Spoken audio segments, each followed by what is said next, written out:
Hello, people of the world. We are Team 10 of Cohort 602, and this is our Ethical Dilemma presentation. I am Alexander Yuan Toro, and joining me today, we have John Marlowe, Shaheen Kadir, and Fidan Gupte. So our team will be addressing the famous trolley problem, and we'll be trying to apply it to a fictional project management scenario. But first, what is the trolley problem? Well, it is a popular thought experiment used to flush out the ethical beliefs of an individual. The dilemma is as follows. A trolley is coming down the tracks and is coming to a junction. The train is en route to run over 5 people who are tied to the train tracks. However, we, the individual, are at the junction control, meaning we have the ability to switch the direction of the train. If we switch the direction of the train, this will then result in the death of one person who is tied to the other set of tracks. The ethical dilemma presents itself because if you were to do nothing, 5 people die. But if you were to switch the tracks, you personally are responsible for the death of one individual.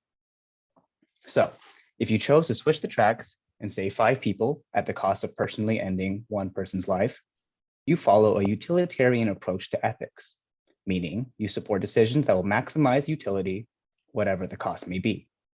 Or if you chose to do nothing and not change the train's path, causing 5 people to die, but not personally by your hand, then you follow a deontology approach to ethics, meaning you believe that doing a wrong thing is wrong, no matter what, even if the consequences are good. So in this case, they believe that it is not justifiable to end one life to save 5 others. I will now hand it over to John, who will be applying this ethical dilemmas framework to a fictional scenario that could be encountered in project management. Thank you, Alex. Now I'm going to relate the trolley problem that was just referenced to a hypothetical with a much more project management centered focus. In this hypothetical, assume that you are a project manager for a large consulting firm. You've been here for many years, working your way up the company ladder, and you've learned a thing or two about the politics and the personalities on display within the office.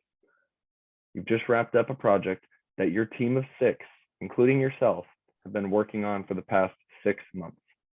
The project was a disaster, to say the least.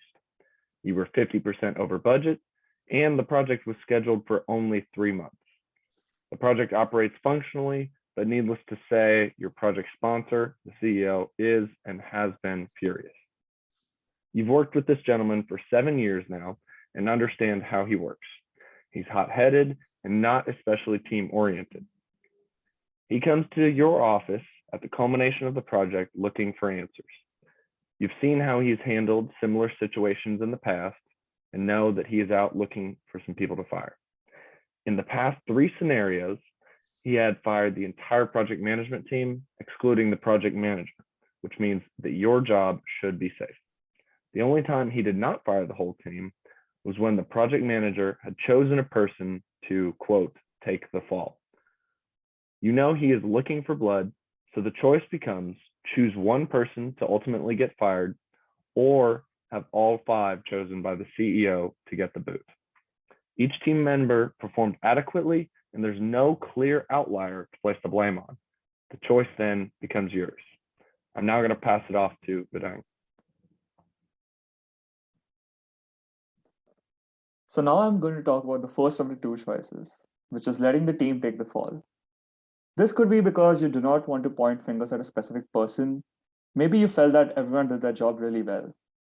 You tell the CEO that you cannot pin the blame on anyone, and this is just how IT projects go sometimes. You basically let the CEO make the decision about how to proceed.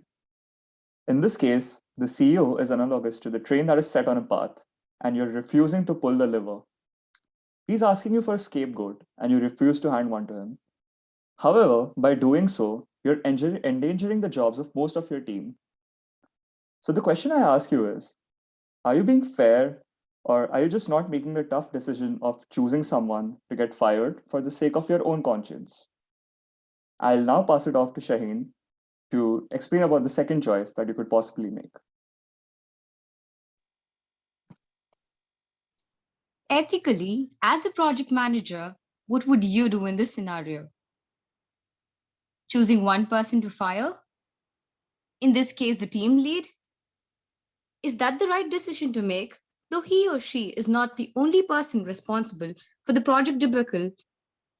Or are you going to let the whole team take the hit, as everyone is equally responsible for a project? But wait, you can always argue that he, as the team lead, was responsible for the team to perform well. However, aren't you, as the project manager, also responsible for the team performance? Do you think letting the whole team down, trying to fight your moral dilemma, is a good decision? This is a very difficult situation to be in, but it is a very common problem one shall face in their projects. Finding a solution to such scenarios can be morally and ethically difficult.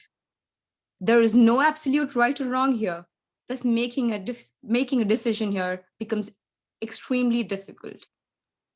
I'm going to leave you all here with a question to ponder upon.